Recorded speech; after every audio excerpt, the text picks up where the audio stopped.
আমারও পরানো যাহা চায় তুমি তাই, তুমি তাই গো, আমারও পরানো যাহা চায়। আজকে আমি তোমাদের কাছে গ্রীষ্মকাল স্পেশাল একটা সুন্দর রেসিপি নিয়ে হাজির হয়েছি, যেটা ঝিঙে আলু দিয়ে হবে। একবার যদি এইভাবে তৈরি করে খাও দেখবে মন উপরে যাবে। প্রথমে ঝিঙে আলুটাকে ভালো মতন করে খোসা ছাড়ি, ঝিঙেটাকে একটু এরকম সুন্দর শেপ দিচ্ছি, একটু বেঁকিয়ে বেঁকিয়ে আমি কেটে নিয়েছি। দেখো ঝিঙেটা যদি এরকম করে কাটা হয় দেখতে ভালো লাগে। আর আলুটা এরকম ডুমকো করে কেটে নিয়েছি, একটু বড় সাইজ কেটেছি। দেখো সমস্ত জিনিস কাটা হয়ে গেছে। ঝিঙে আর আলু দিয়ে রেসিপি যেহেতু, দেখবে যারা ঝিঙে খাও না তারা যদি একবার এইভাবে রেসিপিটা করো দেখবে মন ভরে যাবে।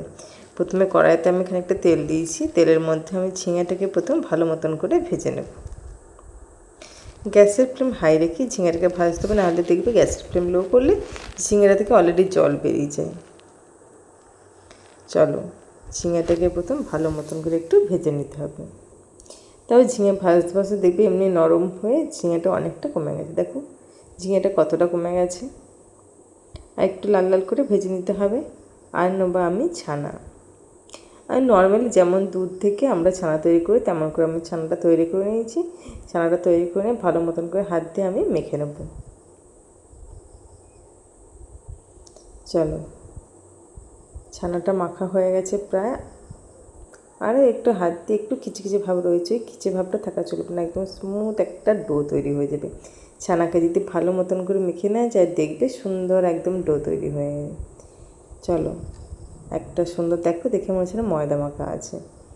এরকম করে ছানাগুলোকে আমি গোল গোল শেপ দিয়ে নিয়েছি একটু চ্যাপটা আকারে করে। ছানাগুলো তো আমার রেডি হয়ে গেছে। চলো ওইদিকে দেখবো ঝিঙেটা অলরেডি ভাজা হয়ে গেছে। দেখো ঝিঙেটাও ভাজা হয়ে গেছে। ওই কড়াইটা পরিষ্কার করে নিয়ে আমি বেশ খানিকটা সরষের তেল দিয়ে দিয়েছি। সরষের তেলের মধ্যে আমি ছানাগুলোকে ভালো মতন করে ভেজে নেব। যখন সরষের তেলটা বেশ ভালো মতন গরম হয়ে আসবে তখন কিন্তু ছানাগুলো দেবে। সরষের তেল গরম না আসার আগে যদি ছানাগুলো দাও তখন দেখবে ছানাগুলো কড়াইয়ের নিচে লেগে গেছে, আর ছানাগুলো কিন্তু নিজের শেপ পুরো পাল্টে ফেলবে। তোমার ছাড়া রে জগতে মোর কেহ নাই, কিছু নাই গো, আমারও পরানো যাহা যায়। দেখো ছানাটা কিন্তু এরকম লাল লাল সুন্দর করে কিন্তু ভেজে নিতে হবে। চলো এইভাবে পুরো ছানাগুলো আমি ভেজে তুলে নেব। গ্রীষ্মকালের দিনে ছানার কিন্তু যে কোনো আইটেম বেশ ভালো লাগে। পাতলা পাতলা ঝোল ঝিঙে দিয়ে আলুতে হলে তো কোনো কথাই নেই। ওই তেলের মধ্যে আমি দিয়ে দিয়েছি 5 ফোড়ন আর শুকনো লঙ্কা, দিয়ে ওর মধ্যে 2টো বড় সাইজ টমেটো কেটে আমি দিয়ে দিলাম। এবার দিয়ে দিচ্ছি পরিমাণ মতো নুন দিয়ে গ্যাসের ফ্লেমটা লো রেখে ভালো মতন করে আমি টমেটোকে বেশ গলিয়ে নেব। দেখো টমেটো কিন্তু অলরেডি গলে গেছে, দেখে বুঝতে পারা যাচ্ছে। আর উপর থেকে আমি দিয়ে দিলাম একটু হলুদ, আর দিয়ে দেবো আদা আর জিরের পেস্ট। এটা সম্পূর্ণ একটা নিরামিষ রান্না, তোমরা কোনো বারব্রত করলে বা নিরামিষ দিনে অনায়াসে রান্নাটা করে খেতে পারো। গরম ভাতের সঙ্গে যদি হয় তাহলে তো কোনো কথাই নেই। চলো এইভাবে ভালো মতন করে পুরো মশলাটাকে গ্যাসের ফ্লেম লো রেখে কষিয়ে নিতে হবে। যতক্ষণ না তেল ছাড়ছে একটু অপেক্ষা করতে হবে। আর দিয়ে দিলাম অল্প একটু চিনি। ছানার তরকারি যেতে একটু মিষ্টি মিষ্টিতে ভালোই লাগবে, তাই অল্প একটু চিনি দিলাম। চিনিটা দিলে কী হবে, কালারটাও কিন্তু ভীষণ সুন্দর আসে। চলো মশলা থেকে তেল ছেড়ে গেছে। দেখো আজকে আমি আলুটা ভেজে নিইনি, যেহেতু গ্রীষ্মকাল প্রচণ্ড গরম তাই আলুটা একটু আমি ভাপিয়ে নিয়েছি। বেশ সুন্দরভাবে আলুটা কিন্তু সিদ্ধ প্রায় হয়েই গেছে। এবারে এই মশলার সঙ্গে আলুটা দিয়ে আমি ভালো মতন করে 2 থেকে 3 মিনিটের মতন কষিয়ে নেব, যাতে আলুর সঙ্গে মশলাটা ভালো মতন করে মিশে যায়।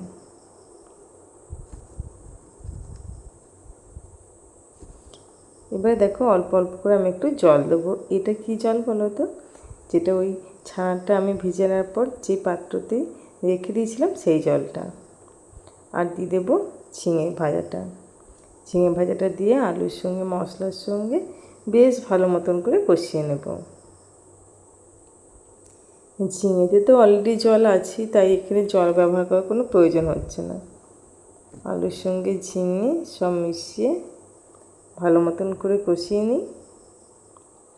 তুমি সুখ যদি নাই পাও, যাও সুখের সন্ধানে যাও।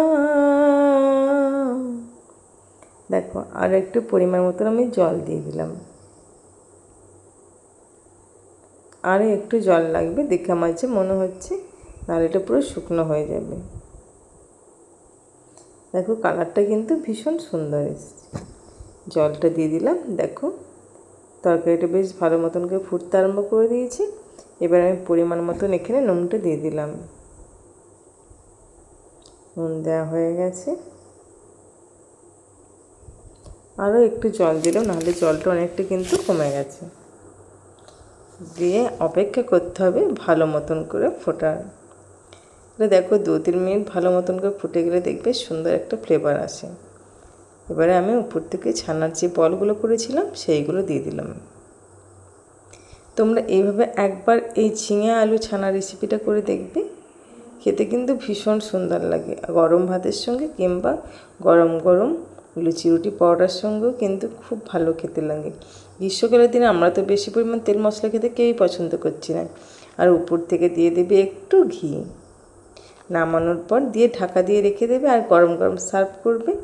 ঝিঙে আলু আর ছানার এই ঝোল দেখবে একদম ভাত শেষ, আর খেলে কিন্তু বারবার খেতে ইচ্ছে করবে। দেখবে ছানাগুলো কিন্তু কি সুন্দর একদম ভর্তি হয়ে গেছে, মানে কি রসেতে। যে ঝোলটা করেছি ওর রসটা তো ভেতরে ঢুকেছে, দেখবে খেতে ভীষণ সুন্দর লাগবে। তাহলে বন্ধুরা আমার ভিডিও যদি ভালো লাগে প্লিজ লাইক আর কমেন্ট করবে, আর অবশ্যই আমার চ্যানেলটি সাবস্ক্রাইব করে দেবে। তোমরা ভালো